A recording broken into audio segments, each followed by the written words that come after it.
Դի ժամանակ հիշում ես մարտունիում, երբ որ պարզվեց, որ ադրբեջանցիքին 300 քանի անձնագիր էին բաժանել ապօրինի,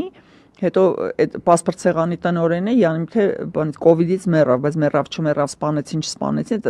Քարամյան Արգիշտի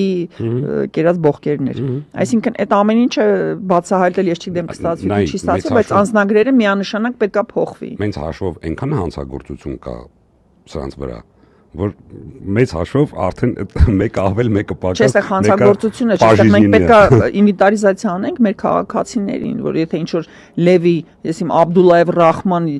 Բահադուր Օղլուն պասպորտա ստացել, ինքը այդ պասպորտը պետք է չունենա։ Այսօր մեր քաղաքում ադրբեջանցիներ կան։ Լիքը Yandex տաքսի եմ քշում։ Այո։ Ու դու չգիտես ինքը ինչ տեղեկատվություն է հավաքում։ Այո։